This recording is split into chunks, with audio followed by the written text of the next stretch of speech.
அன்பு நெஞ்சங்களுக்கு அன்பான வணக்கங்கள். இன்றைக்கு நம்ம சேனல்ல நிறைய ஆயுஷ் ரிலேட்டடான அட்மிஷன் ரிலேட்டடான இன்ஃபர்மேஷன்ஸை பார்த்துட்டு வந்துட்டு இருக்கோம். இன்னைக்கு ரவுண்ட் 2ல அலர்ட் ஆனவங்க என்ன பண்ண போறாங்க, அலர்ட் ஆகாதவங்களுக்கு அடுத்தடுத்த ஸ்டேஜ் என்ன மாதிரி இருக்கும் அப்படின்ற இன்ஃபர்மேஷன்ஸை நம்ம இப்போ பார்க்க போறோம். சரியா? ஸோ இதுல ரவுண்ட் 1 உங்களுக்கு அலர்ட் ஆயிடுச்சு அப்படின்னா நீங்க அந்த இன்ஸ்டியூட்ல போய் ஜாயின் ஆயிடணும். சரி சார், நான் அந்த காலேஜ்ல ரிப்போர்ட் பண்ணல, எனக்கு வேண்டாம் அப்படின்னா கண்டிஷன் பார்த்துங்க. நான் ஜாயின் பண்ணிட்டேன் அப்படின்னா அடுத்தடுத்து போயிடலாம். சரியா? If you it does not want to continue the course, மறுபடியும் உங்களுக்கு அந்த கோர்ஸ் வேண்டாம் அப்படின்னா avail free exit till the announcement of R2 ரிசல்ட்ஸுக்கு முன்னாடி வரைக்கும் நீங்கள் ஃப்ரீ எக்ஸிட் அவைல் பண்ணிக்கலாம். அதாவது காலேஜில் போய் என்ரோல் பண்ண பிறகு. அதன் பிறகு சார் எனக்கு அலாட் ஆயிடுச்சு, பட் நான் எனக்கு விருப்பப்படலை அப்படின்னா இப்போ காலேஜுக்கு போய் நீங்கள் ரிப்போர்ட் பண்ணியிருக்க மாட்டீங்க, நாளைக்கு போய் ஜாயின் பண்ண மாட்டீங்க. ஸோ அப்போ ஆனால் அலர்ட் ஆகிடுச்சு உங்கள் நேமுக்கு, அப்போ நீங்கள் ஃப்ரீ எக்ஸிட் கொடுக்கணும் கண்டிப்பாக. ஏன்னா உங்கள் நேமில் ஒரு காலேஜ் இருக்கும், அது ஃப்ரீ எக்ஸிட் கொடுத்தா தான் அடுத்த ஸ்டேஜுக்கு போகும். சரி, இப்போ இது ஒரு கேட்டகரி. சார் எனக்கு அலர்ட் ஜாயின் இது ஆகிடுச்சு, பட் எனக்கு வில்லிங்னஸ் கொடுத்து நான் அப்கிரேடேஷன் போக வேண்டி இருக்குது அப்படின்ற சுச்சுவேஷன்ஸ் வந்துச்சு அப்படின்னா காலேஜில் நீங்கள் என்ன பண்ணணும் அப்படின்னா இது ஒரு வில்லிங்லெஸ் லெட்டர், இந்த மாதிரி நான் கண்டிப்பாக அடுத்தது போகிறேன் அப்படின்ற ஒரு லெட்டர் அந்த இடத்துல சப்மிட் பண்ணிடணும். கூடவே அப்புறம் ரவுண்ட் 2க்கும் நீங்கள் பார்ட்டிசிபேட் பண்ணலாம். அடிஷ்னலாக எந்த விதமான ஃபீஸும் பே பண்ண தேவையில்லை. இன்கேஸ் அந்த வில்லிங்னஸ் சப்மிட் பண்ணுறதுனால அப்கிரேடேஷன் கொடுக்கறதுனால நீங்கள் அடிஷ்னலான ஃபீ பே பண்ண தேவையில்லை. கூடவே சீட்டு ரவுண்ட் 2ல அந்த அப்கிரேடேஷனில் கிடைக்கலனாலும் ரவுண்ட் 1ல உங்களுக்கு கிடைச்ச காலேஜை நீங்கள் அப்படியே மறுபடியும் போய் ஜாயின் பண்ணிக்கலாம். சரியா? சரி, இது ஒரு கேட்டகரி. சார் எனக்கு கிடைக்கல சார், நான் ரவுண்ட் 2 ரவுண்ட் 3 எல்லாம் பார்ட்டிசிபேட் பண்ணலாமா அப்படின்னு கேட்டால் கண்டிப்பாக பார்ட்டிசிபேட் பண்ணலாம். Display of provisional and virtual seat matrix round 2க்கு ரிலீஸ் ஆகும். அப்புறம் choice submitted in R1 will be treated null. So அந்த சமயத்தில் ரவுண்ட் 1ல சாய்ஸ் ஃபில் பண்ணீங்கல்ல, அந்த சாய்ஸ்ன்றது அப்படியே நல் ஆக்கப்படும்னா அது எதுவுமே இல்லாமல் அதை ஏற்றுக்கொள்ள மாட்டாது. திரும்பவும் சாய்ஸ் ஃபில்லிங் மறுபடியும் ரீஃபில் பண்ணணும். Need to fill the fresh choices for round 2 பார்ட்டிசிபென்ட்ஸுக்கு. ஸோ இந்த இடத்துல நீங்கள் ரவுண்ட் 2 பார்ட்டிசிபேட் பண்ணுறோன்னு அக்ரி கொடுத்தீங்கன்னா தான் போகும். அது இப்போ இல்லை, வெயிட் பண்ணுங்க, அதை நான் அந்த டைமில் சொல்கிறேன். சரி, அதாவது இஃப் நாட் அலர்ட் ஆகலை அப்படின்னா பார்ட்டிசிபேட் இன் ரவுண்ட் 3 அல்லது stay vacancy as per the criteria. சரி sir, if not upgraded then R2 rule applicable to R1 admitted candidate after publications of result 2. அதாவது என்ன சொல்கிறேன் அப்படின்னா இஃப் நாட் அப்கிரேடட், அதாவது உங்களுக்கு ரவுண்ட் 2ல நீங்கள் அப்கிரேட் ஆகிறது கேட்குறீங்க. இதில் ஏதாவது எனக்கு கிடைக்குமான்னு அப்கிரேட் ஆகலை அப்படின்னா திரும்பவும் ஆஃப்டர் த பப்ளிகேஷன் ஆஃப் ரிசல்ட்டில் நீங்கள் அட்மிட்டட் டு R1 காலேஜுக்கு போயிடுவீங்க. நம்ம ஆல்ரெடி முன்னாடி பேசணும்ல அது. சரி sir, if not upgraded continue in R1 admitted seat. So admit ஆகலை, உங்களுக்கு கிடைக்கல அப்படின்னா நீங்கள் திரும்ப அதே இன்ஸ்டியூட்டில் படிச்சுக்கலாம். தேவைப்பட்டால் நீங்கள் R3லையும் பார்ட்டிசிபேட் பண்ணுறதுக்கான சாய்ஸ் இருக்குது. பட் அதில் பை ஃபில்லிங் நியூ சாய்ஸஸ் மறுபடியும் சாய்ஸ் மட்டும் ரீஃபில் பண்ணி மறுபடியும் அப்கிரேடேஷன் கொடுத்து போகலாம். இது ஆப்ஷன்.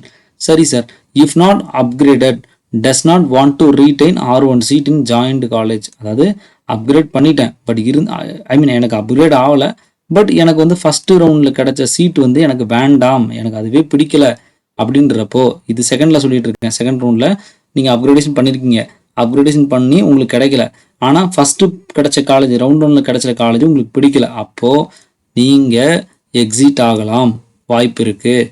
கூடவே எக்ஸிட் ஆகிறதுக்கு என்னென்னா கமென்ஸ்மெண்ட் ஆஃப், அதாவது R3 ரிசல்ட்டுக்கும் 3 நாளுக்கு முன்னாடி 3 days prior to commencement of R3 ரிசல்ட்டுக்கு 3 நாளைக்கு முன்னாடி நீங்கள் எக்ஸிட் ஆகிடணும்.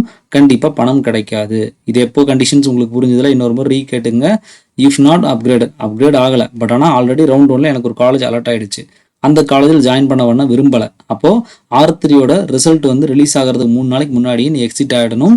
அப்படி எக்ஸிட் ஆகிட்டா ஃபோர்ஃபீட்டட் அமௌண்ட் ஃபோர்ஃபீட் ஆகிடும், கிடைக்காது. சரியா?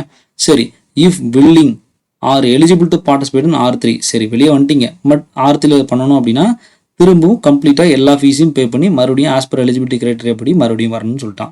சரி, அதன் பிறகு candidate who exit round 1 admitted seat with forfeiture of counseling fees between the period of 3 days before the commencement of R3 result and till the date of announcement of R3 final result. ஒரு சிலவங்க ஃபர்ஸ்ட்ல கிடைச்சிருக்கும், admit ஆகிடுப்பாங்க. சரியா, admit ஆகிருப்பாங்க. Admit ஆகிட்டு round 3 வரைக்கும் அவங்க வந்து அந்த அனௌன்ஸ்மெண்ட் அடுத்தடுத்த காலேஜ் வந்து ஏதாவது எம்பிடிஎஸோ எம்பிபிஎஸோ அது வரைக்கும் வெயிட் பண்ணலாம், அது வரைக்கும் இது ஒன்று எடுத்து வச்சிருப்போம் அந்த மாதிரி நினச்சிட்டு ரவுண்ட் 3 வரைக்கும் வெயிட் பண்ணுவாங்க. அந்த மாதிரி சுச்சுவேஷன்ஸில் இருந்தீங்க அப்படின்னா உங்களுக்கு ஒரு முக்கியமான ஒரு விஷயம் என்ன சொல்லியிருக்கான் அப்படின்னா 3 days before commencement of R3 ரிசல்ட்டுக்கு முன்னாடி நீங்கள் வந்து அந்த டைமில் இருந்தும் கூடவே till the date of announcement of final results of round 3 இந்த டேட்டுக்கு உள்ளே நீங்கள் வந்து எக்ஸிட் பண்ணலாம். அட்மினிஸ்ட்ரேட்டிவ் வித் எப்படின்னா ஃபீஸ் எதுவுமே உங்களுக்கு வந்து திரும்ப தரப்பட மாட்டாது. கூடவே you are will be eligible for state counselling, but ACCCல கவுன்சிலிங்கில் எலிஜிபிலிட்டி கிடையாது இந்த கிரைட்டீரியாக்குள்ளே. அதாவது period of 3 days before the commencement of round 3, round 3 தொடக்கத்துக்கு 3 நாளுக்கு முன்னாடியிலேருந்து ரவுண்ட் 3யோட ரிசல்ட் விடுறதுக்கும் அந்த டேட் வரைக்கும் நீங்கள் வந்து எக்ஸிட் ஆகிக்கலாம், ஃபீஸ் கிடைக்காது. பட் ஆனால் ACCCல மட்டும் அடுத்த ஸ்டேஜ் போக முடியாது, ஸ்டேட் கவுன்சிலிங்கு நீங்கள் போய்க்கலாம் தான் சொல்லியிருப்பான். அதன் பிறகு round 1 not upgraded candidates withdraw their seat with forfeited. அதாவது ரவுண்ட் 1ல் யாராவது அப்கிரேட் பண்ணப்படலை, நீங்கள் அப்கிரேட் பண்ணலை, சரியா, சீட் கிடைச்சா தானே அப்கிரேட் பண்ண முடியும், சீட் கிடைக்கல, அதனால் அப்கிரேடுன்ற வார்த்தை என்னன்னா சீட் கிடைச்சவங்க தான் இந்த அப்கிரேட்ன்றது பண்ண முடியும். Withdraw their seat with forfeited after round 3 result. நீங்கள் ரவுண்ட் 3 ரிசல்ட் வந்த பிறகு அந்த சீட்டை அப்கிரேட் பண்ணாமல் இருக்குது, நீங்கள் R1ல் உள்ள சீட்டையும் விட்டுட்டீங்க அப்படின்ற சமயத்தில் எந்த கவுன்சிலிங்லேயுமே நீங்கள் எலிஜிபிள் ஆக மாட்டீங்க. இதை மட்டும் தெளிவாக புரிஞ்சுங்க, சரியா. ஸோ இதுதான் ரொம்ப ரொம்ப முக்கியமானது. ஸோ இப்போதைக்கு இதை மட்டும் தெரிஞ்சுங்க. ஸோ நிறைய பேர் என்னென்னா இது கேட்டிருந்தீங்க, free exit policy. Free exit policy ரிலேட்டடாக ஒரு விஷயம் மட்டும் நான் உங்களுக்கு தெளிவாக சொல்கிறேன், சரியா. ஃப்ரீ எக்ஸிட் வந்து if allotted no free exit, சரியா.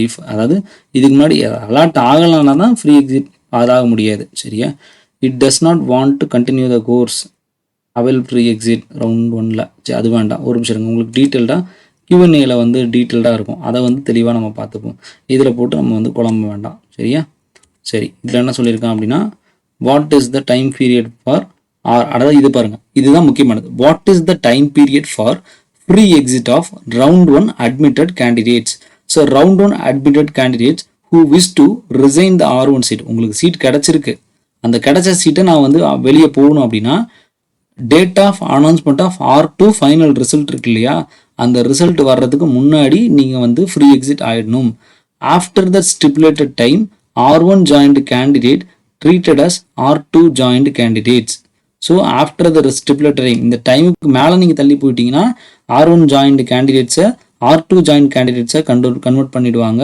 அதன் பிறகு R2 ரவுண்ட் 2ல் என்ன ரூல்ஸ் இருக்கோ அதுதான் உங்களுக்கு அப்ளை ஆகும். அதனால் டைமுக்கு முன்னாடி, அதாவது நீங்கள் வந்து ஃப்ரீ எக்ஸிட் கிடச்சிருச்சு, சீட் கிடச்சிருச்சு, ஃப்ரீ எக்ஸிட் ஆகணும் அப்படின்னா தயவு செய்து ப்ராப்பராக பண்ணிவிடுங்க, அதுதான் அவங்க சொல்கிறது, சரியா. அதன் பிறகு ரீஃபண்ட் தானே, ஒரு நிமிஷம்.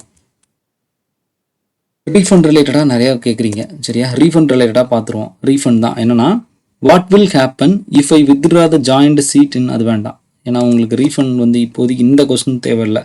If not allotted seat through any of the round, இதான் முக்கியம். should the security money be refunded if a candidate is not allotted. உங்களுக்கு அலாட்டே ஆகலை அப்படின்றப்போ எந்த ரவுண்ட்னாலும் உங்களுக்கு அந்த அமௌண்ட் திரும்ப தரப்படுமா, இந்த ஒரு கொஸ்டின் மட்டுமே உங்களுக்கு போதுங்க. அவங்க சொல்லியிருக்கிறது yes, if the candidate is not allotted any seats during AACCC UG counseling, the security money will be refunded to the bank account or credit card from which the payment counseling fees has been made. எந்த account மூலியமா அந்த நபர் போட்டாரோ உங்களுக்கு எந்த ரவுண்ட்னாலும் seat allot ஆகலைன்னா காசுன்றது கண்டிப்பாக security மணின்றது நீங்கள் எந்த அக்கௌண்ட்டில் பே பண்ணீங்களோ அந்த அக்கௌண்ட்டில் வந்துடும். இதை மட்டும் தயவு செய்து தெளிவாக பார்த்து வைத்து கொள்ளுங்கள். இதுதான் இன்னைக்கு நம்ம தெரிந்து கொள்ள வேண்டிய ஒரு முக்கியமான ஒரு விஷயம் அப்படின்றது உங்களுக்கு இது புரிஞ்சிருக்கும், சரியா. அதன் பிறகு வேறு ஏதாவது ரீஃபண்ட் பாலிசி எதுவும் இருக்கா அப்படின்னு கேட்டால் அதையும் தெளிவாக பார்த்துருவோம், ஒரே பண்ண வேண்டாம், சரியா. உங்களுக்கு கிளாரிட்டி ஆகிடும் இல்லையா. ஸோ அதுதான் எனக்கும் ஒரு தெளிவு. ஸோ வேறு ஏதாவது ரீஃபண்ட் ரிலேட்டடாக கொடுத்துருக்கானா, ரைட், ரீஃபண்ட் ரிலேட்டடாக ஒரு விஷயம் கொடுத்துருக்கான். When and where the security money will be refunded. Security money after 20 days கொடுக்கப்படும். எல்லா ரவுண்டும் முடிஞ்ச பிறகு முதல்ல தரமாட்டான். அந்த முடிஞ்ச பிறகு ஒரு டேட் ஆஃப் ரிசல்ட் ஒரு ரீஃபண்ட் லிஸ்ட் வந்து உங்கள் நேம் போட்டு விடுவான். அந்த நேமில் உங்கள் நேம் இருந்துச்சுன்னா ரீஃபண்ட் ஆகிடும். அந்த நேமில் உங்களுக்கு மிஸ் ஆகிருந்தால் நீங்கள் வந்து மேல்முறையீடு செய்யலாம். ஸோ அதுக்கும் அவங்க வந்து உரிமை அளிக்கிறாங்க. சரியா? ஸோ அதுவுமே பண்ணியிருக்காங்க. ஸோ அதுக்கப்புறம் அதையும் பார்த்துக்கணும். அடுத்து இன்னொரு ரீஃபண்ட் பாலிசி ஒரு 5 பாயிண்ட் வந்து கொடுத்துருப்பாங்க. அதையும் நான் வந்து உங்களுக்கு சொல்லிடுறேன். அதையும் சொல்லிட்டா உங்களுக்கு ஒரு கிளாரிட்டி ஆகிடும். ஸோ தேவையில்லாமல் குழப்பம் வந்து நமக்கு தேவையில்லைல்ல. ஸோ அதையும் நாம் வந்து பார்த்துடலாம். ரீஃபண்ட் பாலிசியில் வந்துட்டு ஒரு 5 பாயிண்ட்ஸ் வந்து தெளிவாக கொடுத்துருப்போம். அந்த 5 பாயிண்ட்ஸ் மட்டும் நம்ம பார்த்துட்டோம் அப்படின்னா ஓகே. ஒரு மினிட் அதையும் தெளிவாக சொல்லிடுறேன். Just wait a minute. சரியா? ஸோ அதன் பிறகு யாரும் தேவையில்லாமல் இப்போதைக்கு நான் எக்ஸிட் கொடுக்கணுமா வெளியே வருமா எதுவும் போட்டு குழம்பாதீங்க. ஜஸ்ட் ஒரு 2-3 டேஸ் வெயிட் பண்ணுங்கள். எல்லாத்தையும் தெளிவாக கேட்டுட்டு தெளிவாக ஒரு அப்டேட் வந்து நம்ம எடுத்துகிட்டே பண்ணுவோம். ஏன்னா நான் உங்களுக்கு ஒரு விஷயத்த சொல்கிறதுக்கு முன்னாடி எனக்குன்னு ஒரு எக்ஸ்பர்ட்ஸ் இருப்பாங்க இல்லையா, அவங்கள்ட்ட கண்டிப்பாக நான் அதை கேட்காம உங்களுக்கு இந்த விஷயத்த நான் சொல்ல மாட்டேன். ஸோ டெஃபினட்டாக அதை நான் கேட்டு தான் உங்களுக்கு வந்து எல்லா இன்ஃபர்மேஷன்ஸும் கொடுத்துட்ருக்கேன். ஸோ அதனால் தயவு செய்து அதை வந்து ஃபாலோ பண்ணிக்கங்க. ஸோ அந்த அப்டேட் உங்களுக்காக எல்லாமே கொடுக்கப்பட்டு கொண்டு இருக்கிறது. ஸோ இவ்வளோ கஷ்டப்பட்டு நம்ம சேனலில் இந்த இன்ஃபர்மேஷன்ஸை சொல்லிகிட்டு இருக்கோம். கண்டிப்பாக ஃபாலோ பண்ணிங்க. எந்த விஷயத்தையும் மிஸ் பண்ணிட வேண்டாம். அது மட்டும் நம்ம தெளிவாக தெரிந்து கொள்ள வேண்டும். சரி, okay. Just wait a minute. அந்த டீட்டெயிலும் நான் உங்களுக்கு தெளிவாக சொல்லிடுறேன். ஓகே, ஒரு நிமிஷம். இதில் இல்லைன்னா நம்மள்ட்ட இன்னொரு வீடியோ நம்ம பண்ணியிருப்போம். ஸோ அதில் என்ன இருக்கும் அப்படின்னா உங்களுக்கு வந்து AACCC காலேஜ். ஜஸ்ட் வெயிட் பண்ணுங்கள். ஏன்னா விஷயத்தை தெளிவாக சொல்லிட்டோன்னா உங்களுக்கு பயம் இருக்காது. சரியா? செக்யூரிட்டி மணி அதில் வந்துட்டு உங்களுக்கு right. Okay. Condition when the counseling fees is forfeited. அதாவது R2ல நாட் ஜாயின்டு. R2ல காலேஜ் அலர்ட் ஆகிடுச்சு, ஜாயின் ஆகலைனாலும் நீங்கள் ஜாயின் பண்ணிட்டீங்க. பட் ஜாயின் பண்ணின பிறகு கேண்டிடேட் வந்து வெளியே போகணும்னு நினைக்கிறீங்க அப்படின்னா ஃபீஸ் வந்து கிடைக்காது. நீங்கள் பே பண்ணாமல் candidate does not join allotted seat in round 3 amount வந்து கிடைக்காது. ஸ்ட்ரே வேக்கன்சி ரவுண்டில் சீட்டு நீங்கள் உங்களுக்கு அலர்ட் ஆகிருக்கு போலனாலும் உங்களுக்கு கிடைக்காது.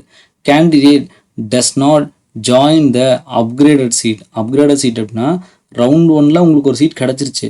பட் ரவுண்ட் 1ல் நீங்கள் வந்து அப்கிரேட் பண்ணுறீங்க. அப்கிரேட் பண்ணப்போ ரவுண்ட் 2ல் ஒரு சீட் கிடச்சிருச்சு. அந்த சீட்டில் நீங்கள் ஜாயின் பண்ணல அப்படின்னாலும் நீங்கள் பெனால்ட்டி கட்ட வேண்டியிருக்கும். சரியா? ஸோ கண்டிப்பாக நீங்கள் அதுக்கு சரி எனக்கு ரவுண்ட் 2 பிடிக்கல, நான் வந்து ரவுண்ட் 1லேயே ஜாயின் பண்ணிக்கலாம் அப்படிலாம் பண்ண முடியாது. ஸோ அந்த சமயத்தில் உங்கள் அமௌண்ட் வந்து கிடைக்காது. ஃபுல்லாக திரும்ப தர மாட்டாது. அடுத்தது 4th point. If candidate give wrong information. அப்போது அதை கண்டுபிடிச்சாங்கன்னா அப்பயும் சீட் தர பண்ண மாட்டாது.